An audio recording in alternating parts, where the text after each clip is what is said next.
박수홍은 사망 후 하기 위해 등록했다. 박수홍 부모님을 대신 속죄하고 싶다. 박수홍 아버지의 암이 점점 악화되고 있다.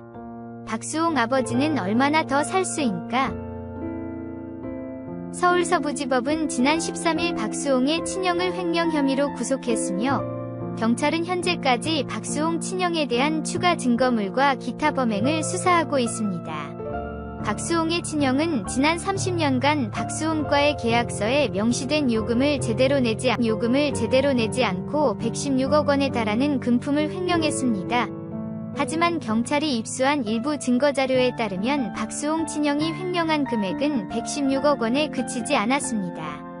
하지만 최근 SNS에는 박수홍과 관련된 소식이 전해져 모두를 놀라게 했습니다. 구체적으로 서울병원 간호사에 따르면 박수홍이 이곳에 나타나 사망 후 시신 기증 절차를 밟았습니다. 박수홍은 일시적인 결정이 아니라고 밝혔지만 박수홍은 오랫동안 고민해왔다. 박수홍은 부모의 죄를 속죄하고 싶습니다. 그 이유는 전해드린 소식에 따르면 박수홍의 아버지가 2차 암 진단을 받았기 때문입니다.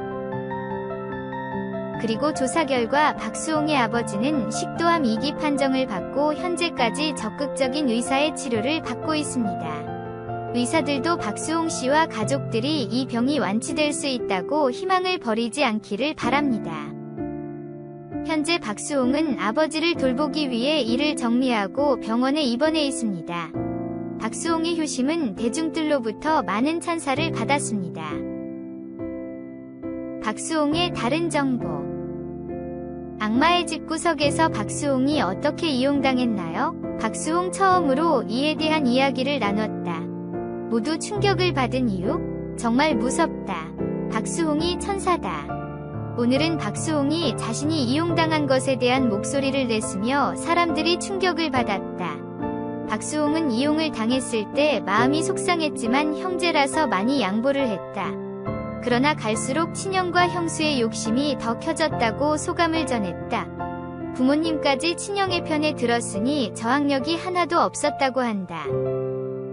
박수홍은 오랫동안 친형과 부모님의 말대로 했는데 모두 박수홍의 돈에 대한만 관심을 가지고 박수홍의 감정을 무시했다. 특히 박수홍의 결혼을 반대하는 시점에 박수홍이 더 이상 참을 수 없었으며 일어나기로 했다. 박수홍은 현재 와이프 덕분에 어떻게 이용당했는지 알게 됐다고 폭로했다.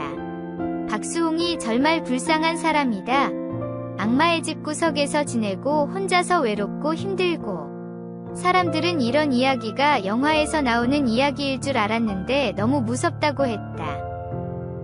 그리고 박수홍이 사람이 아니라 천사다. 항상 가족을 양보하고 버티고 지옥 같은 인생으로 지냈다. 제발 박수홍이 지금부터 행복하게 지냈으면 좋겠다. 박수홍이 이렇게 소감을 전하는 것도 마음이 많이 아프겠지만 말을 해야 마음이 편할 수 있을 것이다.